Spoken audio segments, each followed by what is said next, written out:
இன்னைக்கு எங்க வீட்டு காலை உணவு பாத்தீங்கன்னா சத்தான சுவையான ராகி சேமியா. இது நம்ம சேமியா உப்புமா பண்ற மாதிரி தாளிச்சு விட்டு அப்படியே தண்ணி ஊத்தி பண்ண முடியாதுங்க. முதல்ல ஒரு 2 லிட்டர் தண்ணி ஒரு பாத்திரத்துல எடுத்துட்டு 1.5 பாக்கெட் அளவுக்கு ராகி சேமியா சேர்க்கிறேன். ஒரு பாக்கெட் 180 கிராம், அரை பாக்கெட் ஒரு ஆளுக்கு சரியா இருக்கும். சோ 3 பேருக்குன்றதுனால 1.5 பாக்கெட் தண்ணிக்குள்ள போடுறேங்க. அரை பாக்கெட் எடுத்து வச்சுட்டேன். இது நல்லா தண்ணியில முழுகிற அளவுக்கு இருக்கணும். அந்த அளவுக்கு தண்ணி ஊத்திக்கோங்க. தேவைப்பட்ட இன்னும் கூட கொஞ்சம் சேர்த்து ஊத்துக்கோங்க. இது ஒரு 4 to 5 நிமிஷம் மட்டும்தான் ஊறணும். அதிகமா ஊறினா குழஞ்சிடும். நீங்க 4 நிமிஷத்துக்கு அப்புறம் கையில அப்படியே எடுத்து பாத்தீங்கன்னா தெரியும். முதல்ல சேமியா குச்சி குச்சியா இருக்கும் ஹார்டா, இது வந்து நல்லா சாஃப்ட் ஆயிரும். இந்த டைம்ல தண்ணியை வடிச்சிட்டு ஒரு வடிகட்டியில போட்டு நல்லா தண்ணி வடிகட்டிக்கணுங்க. இந்த ராகி சேமியா தண்ணியில ஊற வச்சது மட்டும்தான் நான் பண்ணேன், மத்ததெல்லாம் பசங்க தான் பண்ணாங்க. ராகி சேமியா ஊறினதுமே தண்ணி வடிச்சு அந்த வடிகட்டியில போடும் போதே இட்லி பாத்திரத்துல தண்ணி ஊத்தி வச்சாச்சுங்க. இட்லி தட்டு இல்லைன்னா இடியாப்ப தட்டு வச்சுட்டு தண்ணி வடிச்சு எடுத்து வச்சிருக்க அந்த சேவையை உள்ள சேர்த்துக்கலாம். நீங்க துணி போட்டும் வைக்கலாம், துணி போடாமையும் வைக்கலாம், எண்ணெய் தடவியும் வைக்கலாம். அது நீங்க எப்படி வேணா வச்சுக்கோங்க. ஆவியில வேக வைக்கணும், அவ்வளவுதான்.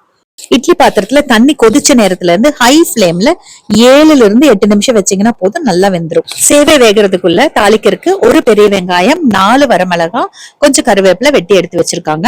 வேணும்னா இஞ்சி கூட சேர்த்துக்கலாம். ஒரு கடாயில ஒரு 4 ஸ்பூன் அளவுக்கு எண்ணெய் ஊத்திட்டு கடுகு, கடலை பருப்பு, உளுந்து பருப்பு தாராளமா சேர்த்துக்கோங்க. உங்ககிட்ட முந்திரி இருந்தா கூட குட்டி குட்டியா கட் பண்ணி சேர்த்துக்கோங்க, அதுவுமே நல்லா இருக்கும் டேஸ்ட்.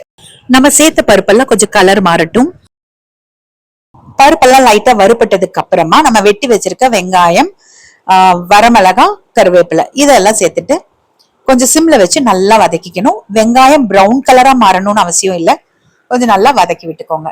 இந்த டைம்ல அந்த ராகி சேமியாவும் வெந்துருச்சு. இது அப்படியே ஒரு தட்டுல கொட்டிட்டு ஆறுனதுக்கு அப்புறமா கையில உதுத்து விட்டுட்டு சேர்த்துக்கிட்டீங்கன்னா ரொம்ப நல்லா இருக்கும். இன்னைக்கு டைம் ஆயிருச்சு சாப்பிடுறதுக்குன்றதுனால அந்த ப்ராசஸ் பண்ணாம வெங்காயம் வதங்கினதுக்கு அப்புறமா அப்படியே அந்த இட்லி தட்டுல இருக்கிற சேவையை உள்ள கொட்டியாச்சு.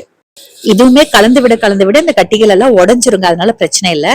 இதே இந்த வெந்த ராகி சேமியாவை நல்லா உதுத்து விட்டுட்டு சர்க்கரை, தேங்காய், ஒரு சிட்டிகை உப்பு, ஒரு சிட்டிகை ஏலக்காய் தூள் கலந்து சாப்பிட்டா அதுவும் ஸ்வீட் ரொம்ப நல்லா இருக்கும். ஆனா எங்க வீட்டுல தாளிச்சாதான் எல்லாருக்கும் பிடிக்கும். இதுக்கு உப்பு பாத்தீங்கன்னா சின்ன ஐஸ்கிரீம் ஸ்பூன்ல 1 ஸ்பூன் அளவுக்கு பொடி உப்பு, தேங்காய் துருவல் 2 கைப்பிடி அளவுக்கு சேர்த்தாச்சு. கொத்தமல்லி தலை இருந்தாலும் கட் பண்ணி கொஞ்சம் சேர்த்துக்கோங்க. அடுப்பு இன்னும் ஆஃப் பண்ணல, கலந்து விட்டுக்கலாம். கலந்து விடவே வந்து நம்ம அந்த கெட்டி கெட்டியா இருக்கிறத வந்து உடஞ்சிரும். இந்த உப்பு, தேங்காய் துருவல் எல்லாம் கலக்கும் போது பாத்தீங்கன்னா லைட்டா அப்படியே உடைச்சு விட்டு கலந்துக்கிட்டீங்க அப்படின்னா நல்லா உதிரியா கிடைச்சிரும். ரொம்ப ஊறிடுச்சு அப்படின்னா ரொம்ப கட்டி ஆயிருங்க. உடைச்சு விடுறதும் சிரமமாயிரும், குழஞ்ச மாதிரி ஆயிருச்சுன்னா நல்லாவும் இருக்காது. அவ்வளவுதான். கரெக்டா 4 நிமிஷம் ஊற வைங்க. 8 நிமிஷம் வேக வச்சீங்கன்னா இட்லி பாத்திரத்துல தண்ணி கொதிச்ச நேரத்துல இருந்து 8 நிமிஷம் வேக வச்சுட்டு இதே மாதிரி பண்ணீங்கன்னா நல்லா உதிரியா கிடைக்கும். நீங்களும் ட்ரை பண்ணுங்க.